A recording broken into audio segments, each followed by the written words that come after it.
자, 오늘은 짧은 한 절을 가지고 하나님의 심정을 여러분들에게 전하려고 합니다. 말씀을 전하는 저에게도 큰 도전이죠. 좀 부담이 되는 것도 사실이에요. 한 25분에서 제가 30분 설교를 하는데 이 짧은 한 절을 가지고 어떤 말씀을 전해야 할까 고민이 되는 것도 사실입니다. 그렇지만 하나님께서 은혜 주셔서, 성령께서 은혜 주셔서 말씀을 전하는 자와 말씀을 듣는 자 모두에게 은혜 주심으로 말미암아 오늘 여러분들이 모두 다 은혜 받고 돌아가시고 하나님의 심정을 잘 알고 파악해서 돌아가는 저와 여러분들이 다 되었으면 좋겠습니다. 먼저 여러분들에게 묻고 싶습니다. 여러분들은 맹세가 무엇이라고 생각을 하십니까? 맹세. 오늘 말씀의 제목이거든요. 맹세. 여러분, 맹세 한번 여러분들이 정의를 내려보세요. 맹세가 무엇입니까? 국어사전을 보면요, 이렇게 나와 있더라고요. 임무나 약속을 꼭 실행하거나 목표를 꼭 이루겠다고 굳게 다짐으로 나와 있습니다. 다시 한번 읽어드릴게요. 정의를 잘 아셔야 되니까. 임무나 약속을 꼭 실행하거나 목표를 꼭 이루겠다고 굳게 다짐. 어떻습니까? 파악은 되지만 이게 여러분 확 와닿지는 않는 것 같아요. 이게 뭐지? 확 와닿지 않는 여러분, 이렇게 용어들이 계속 나오니까 맹세 어떤 의미인지는 제라도 알겠지만 머릿속으로는 돌아가지만 이걸 여러분 어떻게 말하면 좋을까 표현이 잘 안 되는 것 같아요. 자, 그래서 제가 맹세 나름대로 정의를 한번 내려봤습니다. 맹세란 말은 무엇이냐면 변치 않겠다고 약속하는 것보다 조금 더 큰 개념으로 받아들이시면 좋아요. 한마디로 맹세란 무엇이냐? 목숨을 걸고 약속하는 것입니다. 목숨을 걸고 약속하는 거예요. 따라서 맹세는 우리가 삶에서 사용하는 약속보다는 더 구속력이 있는 강하고 큰 개념입니다. 우리가 사람들 사이에서 주로 약속을 하죠. 이 약속보다도 더 강한 개념이 바로 무엇이다? 맹세라는 거예요. 그리고 구속력도 있고. 자, 그래서 이제 우리는 개인이 아니라 보통 국가에 대해서는 약속이 아니라 맹세라는 단어를 쓰죠. 자, 그러기에 내가 맹세했다고 말할 때에는 자기의 생명을 걸고 그 약속을 꼭 지키겠다는 공적인 행위라 할 수 있는 거예요. 따라서 맹세했다면 반드시 그 맹세를 지켜야만 하는 것이죠. 여러분, 맹세를 하면요 반드시 지켜야만 하는 거예요. 여러분, 성경을 보면요 서원이라는 단어가 나옵니다. 서원 들어보셨죠? 바로 서원은 맹세의 성경적 표현으로 보셔도 좋아요. 서원을 여러분 가리켜서 맹세라고 보셔도 좋다라는 거예요. 비슷한 의미입니다. 자, 그러기에 서원은 약속의 개념보다는 맹세의 개념으로 보셔야만 하는 것이죠. 자, 그 이유가 있는데 그것은 바로 무엇이냐면 서원은 목숨을 걸고 하나님 앞에서 지키겠다고 약속하는 것이기 때문입니다. 자, 이런 의미에서 볼 때 우리가 서원했다라는 것은요 안 지키면 목숨이 위태로운 겁니다. 어떤 의미에서는 이건 반드시 지켜야만 하는 거예요. 자기 목숨을 걸고 하는 게 서원입니다. 안 지키면요 찜찜할 정도가 아니라 목숨이 위태할 수 있는 거예요. 실제 다소 극단적으로 보여지지만 그러기에 서원은 굉장히 무서운 거죠. 우리에게 두려움을 안겨주기도 하는 거죠. 아마도 여러분들은 사사 입다를 모두 아실 텐데요. 사사 입다. 입다가 전쟁터에 나갈 때 서원을 했습니다. 물론 백성의 지도자였던 사사로서 이 전쟁에서 승리하고자 하는 그 마음이 강했기에 하나님께 서원해서 하나님으로부터 이제 전쟁의 승리를 보장받기를 기대했던 것이죠. 자, 그래서 입다는 서원을 했는데 무슨 서원을 했습니까? 어떤 서원을 했어요? 만약 자신이 전쟁에서 승리한 이후에 돌아올 때 가장 먼저 자신을 맞으러 나오는 짐승이든지 사람이든지 그 존재를 하나님께 바치겠다라는 서원을 했습니다. 아마도 입다의 입장에서는요 이제 지도자 아닙니까? 사사니까 이스라엘을 이끄는 지도자였기 때문에 반드시 전쟁에서 이기고 싶은 마음이 굴뚝 같았을 거예요. 그렇기 때문에 별 생각 없이 이런 서원이라도 해서 하나님을 감동시켜서 하나님의 마음을 흡족해 해서 전쟁에서 이기고 싶은 그 마음이 강했겠죠. 자, 결국 이 서운 덕분인지는 몰라도 입다는 어떻게 했을까요? 전쟁에서 큰 승리를 거두게 되었어요. 자, 그리고 전쟁터에서 이제 집으로 돌아오게 되었는데, 그런데 정말 놀랍게도 가장 먼저 누가 여러분 그를 맞이하게 되었습니까? 입다의 딸이 그를 가장 먼저 맞이하게 되었어요. 그 결과 입다는 자신의 소중한 딸을 하나님께 드려야만 했죠. 여기서 드린다라는 말은요, 뭐 주의 종으로 삼겠다 그런 의미가 아니라 인신 제사를 말하는 거예요. 태워 죽이는 겁니다. 하지만 신기한 것은요, 아브라함이, 잘 들으십시오 여러분, 아브라함이 모리아 산에서 백세에 낳은 아들 이삭을 하나님께 드리려고 했을 때 어떤 일이 벌어졌어요? 하나님께서 이삭을 제물로 받지 아니했죠. 제물로 받지 아니했습니다. 하나님이 여러분 막으셨어요. 그러나 입다의 딸은 받으셨습니다. 입다의 딸은 죽었습니다. 번제물로 바쳐졌어요. 여러분 왜 그랬을까요?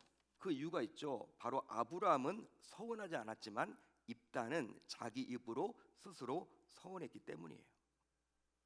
따라서 서원은 소중한 목숨을 담보로 하나님 앞에서 반드시 지켜져야만 하는 것입니다. 자, 그러기에 성도인 우리가 하나님께 서운한다라는 것은요, 몹시 무겁게 생각을 하셔야 돼요. 여러분들이 가볍게 여기서는 안 됩니다. 특별히 여기에 부모님들이 많이 앉아 계시는데 여러분들이 잘 들어보시면 좋을 것 같아요. 부모들이 아들의 의사와는 상관없이 보통 이렇게 기도하는 분들이 있곤 하죠. 하나님, 저에게 아들을 주시면 제가 주의 종으로 만들겠습니다. 제가 주의 종으로 바치겠습니다. 신앙이 좋은 부모님들이요, 아들이 여러분 태어나면 좋은데 아들이 태어나지 않으면요, 이렇게 기도하는 경우도 있단 말이에요. 하나님 앞에 이렇게 서원을 하죠. 하나님, 저에게 제발 이번에 아들을 주시면 그 아들을 하나님께 바치겠습니다. 만약에 이렇게 서원했다면 부모는 어떻게 해야 됩니까? 이제 평생 자기의 생명을 걸고 아들을 향한 이 서원을 지켜나가야만 합니다. 즉 부모가 자기 목숨을 걸고 지켜야만 하는 거예요. 왜? 서원했기 때문에. 실제로 이 서원은 누구에게 해당이 되는 것입니까? 여러분, 누구에게 해당이 되는 거예요? 바로 서원한 당사자인 부모에게 해당이 되죠. 따라서 아들의 입장에서는 해당이 되지 않습니다. 아들의 의사와는 상관없이 행해진 서원이기 때문에 아들은요, 여러분 대상이 아니에요. 물론 아들 스스로 하나님의 부르심을 받아서 신학교를 가고 목회자가 되겠다고 하면요, 큰 문제 없이 이 부모의 서원이 이루어지는 거예요. 하지만 아들이 하나님의 부르심이 없다며 신학교에 안 가려 한다면 어떻게 될까요? 나는 하나님께서 불러주지 않았어. 내가 왜 신학을 해야 돼? 여러분 이렇게 한다면 어떻게 해야 될까요? 아들은 별 문제가 없지만 부모는 자신이 서원한 것으로 인해서 그 서원을 반드시 지켜야 할 의무가 생기는 것입니다. 자, 그러면 부모가 서원했는데 이 서원을 어떻게 지켜야 할까요? 부모는 그 아들의 인생을 보면서 그 길을 걸어가도록 책임을 지고 만들어 가야 한다라는 거예요. 계속 여러분 이제 지켜봐야 하는 것이죠. 아들의 삶을. 한마디로 그 길이 얼마나 영광스럽고 주님이 기뻐하실지를 자기의 삶과 신앙으로 본을 보여서 아들이 교회 중심, 목회자 중심의 삶을 살도록 이끌어야 될 책임이 부모에게 있는 것입니다. 물론 부모로서 그렇게까지 했지만 아들이 끝까지 거부한다면 강제로 할 수는 없겠지만 부모는 포기하지 말고 하나님께 내뱉은 서원을 지켜나가려고 몸부림쳐야 한다는 거예요. 안 간다고 해서 여러분 포기해서는 안 된다는 거예요. 그러니까 여러분 인생 자체가 복잡해지는 거죠. 따라서 서원은 아들의 책임보다는 서원을 한 당사자인 부모의 책임이 더 강조되는 것입니다. 실제로 제가 모 교회에서 청년부를 담당하는 시절이었어요. 제가 담당했던 청년들은요 20대 중후반이었는데 그 당시에 청년 하나가 신앙이 좋았거든요. 그리고 직장 생활을 했어요. 나름 대기업에 다녔습니다. 근데 여러분 갑자기 이 청년이 믿음 좋았던 청년이 저에게 면담을 요청하는 거예요. 목사님 한번 좀 시간 좀 내주시라고. 상의할 일이 있다고. 여러분 그래서 시간을 정해서 만났는데요. 어떤 이야기를 하냐면 자기 부모님이 자기도 처음 듣는 이야기래요. 자기가 태어나기 전에 서운했다고 너 신학교 가라. 지금 직장을 잘 다니고 있는데 너 신학교 가야 된다. 너 신학교 안 가면 죽을지도 몰라. 뭐 이런 여러분 부모가 이야기를 하더라는 거예요. 여러분 그래서 처음에는요. 이제 이 아들의 입장에서는 이 청년의 입장에서는요. 아무리 부모가 그렇게 이야기를 하더라도 그냥 여러분 처음에는 그냥 그걸 대수롭지 않게 여겼대요. 계속 만날 때마다 그 이야기를 하니까 이제 신경이 쓰이는 거야. 그래서 신학교를 가야 될지 말아야 될지 저에게 묻더라고요. 여러분 제가 어떻게 여러분 그 청년에게 답을 했을까요? 제가 어떻게 여러분 청년에게 답을 했을 것 같습니까? 저는 그 청년에게 더 이상 고민하지 말라고 이야기했어요. 이 청년이 잠을 이루지 못하더라고요. 부모님이 계속 너 신학교 안 가면 죽을지도 몰라. 내가 하나님 앞에 서원했거든. 너 직장 잘 다니는 거 좋지만 더 늦기 전에 맞고 돌아오기 전에 너 신학교 가야 돼. 이야기를 하니까 여러분 이 아들의 입장에서는요. 처음에는 여러분 그냥 별로 신경 안 썼다가도 계속 부모가 그런 이야기를 하니까 이게 신경이 여러분 안 쓸 수가 없죠. 제가 여러분 그래서 잠을 못 자는 이 청년에게 더 이상 고민하지 말라 그 이야기를 해드렸어요. 그러면서 하나님께서 너를 목회자로 불렀다라는 확신이 없으면 너는 신대원에 안 가도 된다라고 제가 말해줬어요.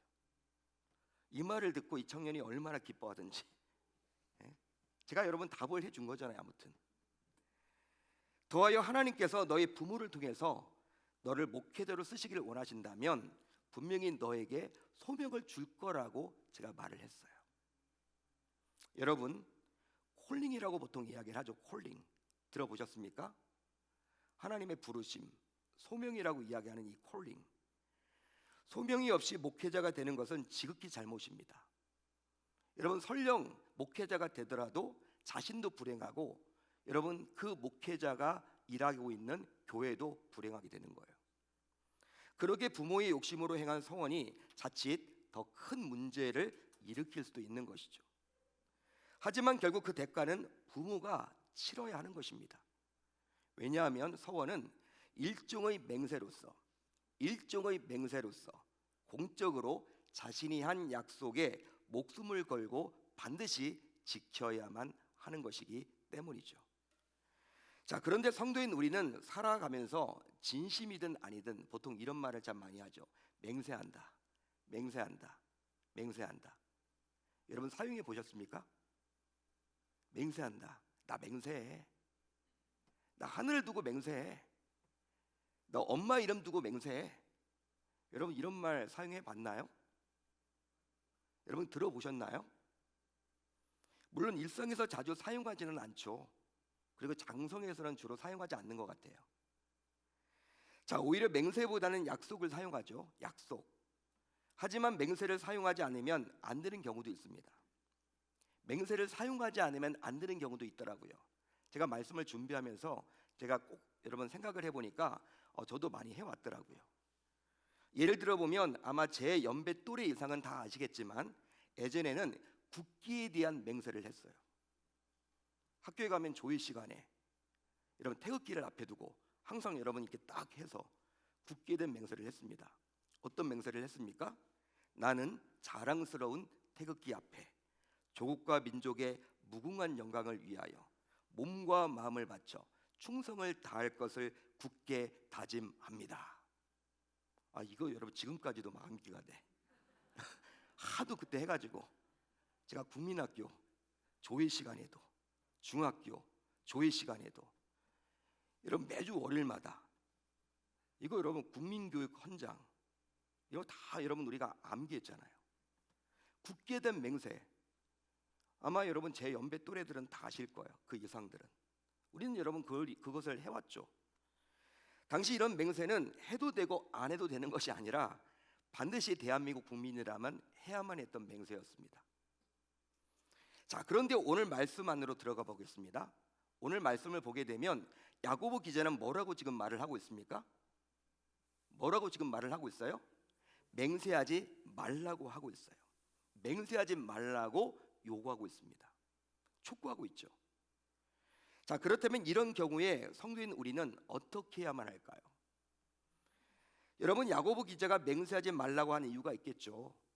갑자기 뜬금없이 맹세 이야기를 왜 꺼냈겠습니까? 야고보 기자는 왜 당시 초대교회 성도들에게 맹세하지 말라고 이야기하고 있을까요?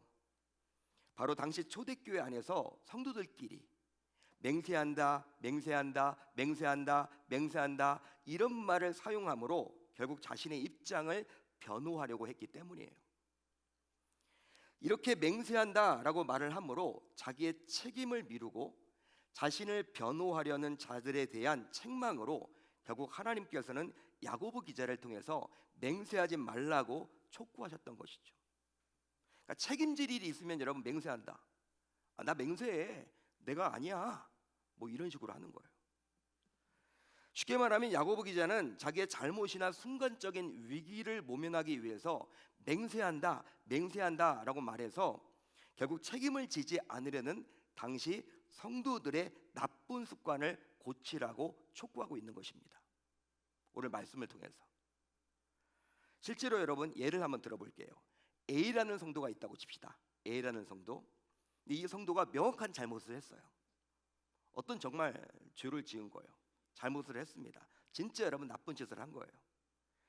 자, 그런데 이런 A의 잘못을 목격한 B라는 성도가 조심스럽게 A라는 성도에게 찾아가서 이제 1대1의 관계 속에서 왜 그때 그렇게 했느냐, 여러분 이렇게 이야기를 하면서 그 잘못이었다 이렇게 이야기를 해요. 여러분 그렇게 이야기를 하면요, A라는 성도가 그냥 그걸 여러분 고지고대로 받아들이고 그래 내가 잘못했네, 내가 하나님 앞에 회개해야 되겠네, 그리고 내가 누군가 찾아가서 정말 잘못했다고 이야기해야 되겠다 이렇게 말을 하면 끝나. 근데 여러분 그렇게 말을 하지 않고 어떻게 합니까? 나는 하늘에 맹세코 잘못한 것이 없어. 나는 하늘에 맹세코 잘못한 것이 없다니까. 너 왜 나를 자꾸 잘못했다고 이야기해? 네가 봤다고 하지만 네가 잘못 본 거야. 나 잘못한 거 없어. 하늘에 맹세, 엄마 이름 걸고 맹세, 아빠 이름 걸고 맹세, 하나님 이름 걸고 맹세. 나 잘못한 거 없다니까. 순간적인 위기를 모면하려고 그렇게 하는 거예요. 여러분 그래서 결국 A와 B는요 서로 실랑이를 벌이죠. 내가 봤다니까. 너 잘못한 거 맞아. 아니 나 잘못한 거 없다니까. 네가 잘못 본 거야. 옥신각신 하는 겁니다. 하지만 시간이 어느 정도 흐른 후 C라는 성도가 이제 또 나타나요. C라는 성도가 나타나서 역시 A 성도의 잘못을 보았다면 나타납니다. 결국 어떻게 됩니까? 하늘의 맹세를 운운했던 A라는 성도는 결국 자기의 순간적인 위기를 모면하기 위해서 하늘의 맹세를 운운했음을 알 수 있는 거죠. 결국 나중에 밝혀지는 거죠. 이런 일들이 초대교회 안에서 일어났다는 거예요. 하나님께서는 이런 A 성도처럼 자기 잘못을 잘 인정하지 않고 그 순간의 위기를 피해가려고 맹세라는 단어를 쉽게 사용하는 성도들에게 성도라면 그래서는 아니 된다라고 말을 해주고 있습니다. 할렐루야, 할렐루야. 순간적인 위기, 책임을 지지 않으려고 맹세하는 성도들에게 그래서는 안 돼, 그 말을 지금 해주고 있는 것이죠. 그렇습니다. 하나님께서는 야고보 기자를 통해서 과연 교회 안의 성도들에게 자기 변호용으로 또 자기 면피용으로 맹세를 사용하지 말라고 촉구합니다. 더 나아가 별 생각 없이 사용하고 있다면 반드시 그런 것들은 고쳐야 된다라고 말을 해주고 있어요. 자, 그러기 위해서 성도라면 우선 그 무엇으로도 맹세하지 말아야 합니다. 그 무엇으로도 맹세하지 말아야 합니다. 오늘 말씀 안으로 들어가 보면 하늘로도 맹세하지 말라고 했어요. 하늘로도 맹세하지 말라. 또 땅의 것으로도 맹세하지 말라라고 나와 있죠. 더하여 아무 다른 것으로도 맹세하지 말라고 분명히 말을 해주고 있습니다. 하늘로도 맹세하지 말라. 땅의 것으로도 맹세하지 말라. 아무 다른 것으로도 맹세하지 말라. 이 말은 맹세라는 말 자체를 아예 사용하지 말라는 의미예요. 맹세를 입에 달지 말라는 거예요. 너희들 입에서 맹세라는 단어를 지워버려라. 하지만 삶을 살다 보면 국기에 대한 맹세처럼 사용해야 될 때가 있긴 하죠. 그럼 어떻게 해야 됩니까, 여러분? 뭐 국기에 대한 맹세 안 해야 됩니까? 맹세하지 말라고 했으니까. 여러분 어떻게 되죠? 바로 나쁜 목적으로 쓰지 말라는 의미예요. 맹세를 나쁜 목적으로 쓰지 말라는 의미예요. 즉 반드시 책임져야 될 상황인데 책임을 안 지려고 곧 자기 입장을 변호하기 위해서 맹세해서는 아니 된다라는 의미입니다. 할렐루야. 할렐루야. 자, 그러면 맹세라는 단어를 사용하지 않으려면, 맹세라는 단어를 사용하지 않으려면 이제 어떻게 하면 좋을까요? 어떻게 해야 될까요? 바로 예와 아니오를 분명히 해야 합니다. 예와 아니오를 분명히 해야 합니다. 그렇다고 생각하는 것은 그렇다고, 아니라고 생각하는 것은 아니라 하여. 쉽게 말하면 거짓말하지 말라는 거예요. 거짓말을 하지 말라는 거예요. 더 나아가 어떤 말이 나옵니까? 정죄의 대상이란 말이 나오죠. 정죄의 대상. 여러분 오늘 말씀 12절 하반절을 보게 되면요, 여러분 그 뒷부분에 정죄의 대상이라고 나와 있죠. 어떤 의미입니까? 어떤 의미입니까? 바로 심판의 대상이라는 의미예요. 심판을 받게 된다는 거예요. 자, 그러니 심판의 대상이기에 이것은 반드시 회개해야 된다라는 의미입니다.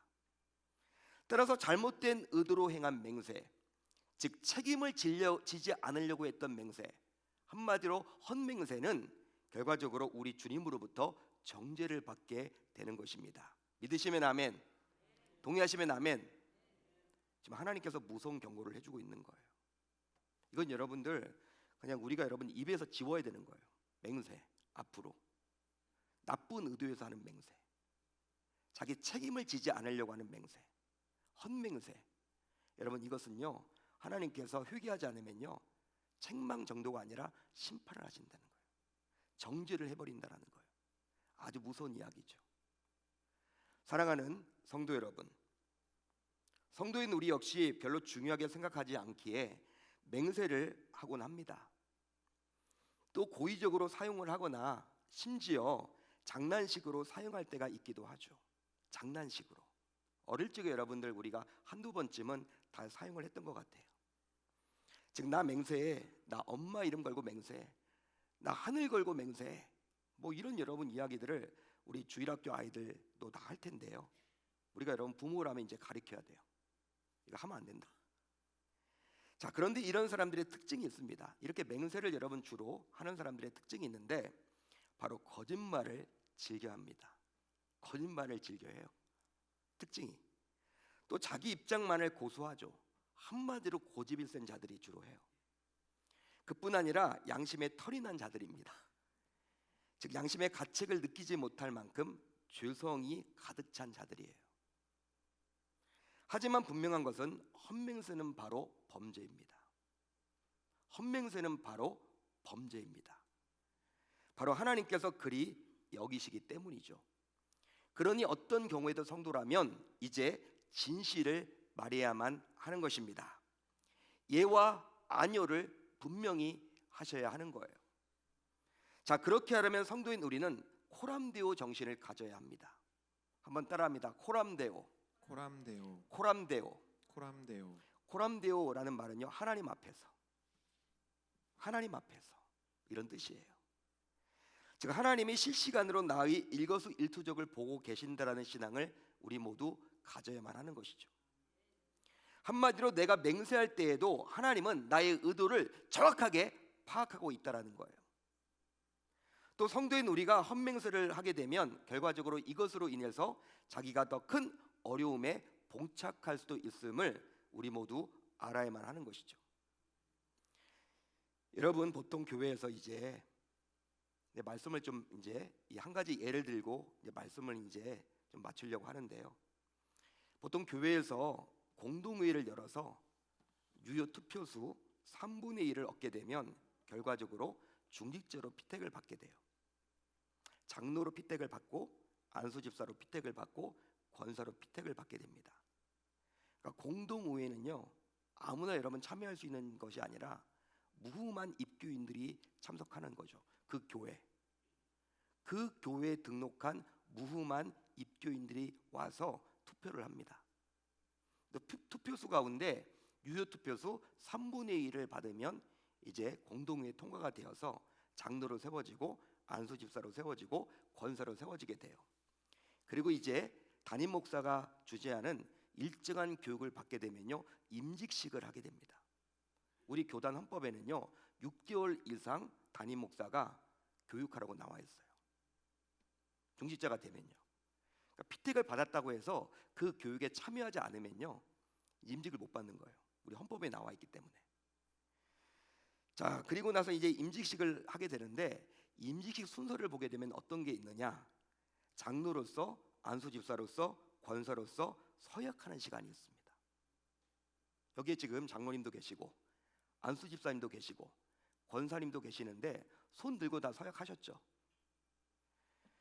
자, 이 서약은 장로로서, 안수집사로서, 권사로서 이제 자신에게 직분을 준 교회를 어떻게 섬기고 무엇으로 헌신하고 충성하겠다라는 내용이 거기에 담겨져 있어요. 하지만 우리 교회는 없지만 일부 직분자들의 경우 어떨까요? 이런 서약이 결국 맹세와도 같은 것인데 너무나도 가볍게 여기고 직분을 받은 후 너무나도 달라진 모습을 보인다라는 거예요. 그 결과 스스로 서약한 대로 그리스도의 몸된 교회를 위해서 물질로 또 몸으로 헌신하고 충성하고 교회의 부흥을 위해서 노력하지 못하고 오히려 교회를 혼란스럽게 하고 심지어 교회의 성장에 걸림돌이 되기도 한다는 것입니다. 너무나 안타까운 일이죠. 자, 그러나 분명히 말하지만 직분서약은 맹세입니다. 직분서약은 맹세이기 때문에 오늘 말씀을 토대로 볼 때 그 서약대로 행하지 않으면 그 직분자는 결국 하나님의 정죄를 피할 길이 없습니다. 빨리 회개하셔야 되는 거예요. 그러니 정말 무서운 일이죠. 이건 여러분 가볍게 생각할 일이 아닙니다. 따라서 이제 앞으로 직분을 받을 때는 무작정 받아서는 안 되고 두렵고 떨리는 마음으로 받아야 할 줄로 믿습니다. 여러분들이 고민하셔야 되는 거예요. 기도해 보셔야 하는 거예요. 생각해 보셔야 하는 거예요. 깊이 여러분들이 그렇게 생각하셔야 되는 거예요. 그리고 직분을 받았다면 이제 어떻게 해서든지 직분 서약대로 자신을 세운 교회를 위해서 끝까지 충성스럽게 섬겨야만 하는 것이죠. 그리함으로 소중한 직분 때문에 오히려 하나님으로부터 정죄를 받는 불행한 일이 우리들 곁에서 일어나지 않아야 할 줄 우리 주님의 이름으로 축원합니다. 저와 여러분들 모두 마찬가지입니다. 저에게도 주신 메시지고 여러분들에게도 주신 메시지예요. 당시 야고보 기자가 편지를 보냈던 초대교회 안에 이 맹세 문제 때문에 혼란스러웠던 것 같아요. 책임을 져야 될 위치에 있는 사람들이 나 맹세해, 나 하늘을 두고 맹세하거든, 땅을 두고 맹세하거든, 나 아니야, 뭐 그런 식으로 많이 자기를 변호했던 것 같아요. 하나님은 야고보 기자를 통해서 그렇게 하지 말라고 이야기를 하고 있습니다. 우리의 삶에서도 마찬가지죠.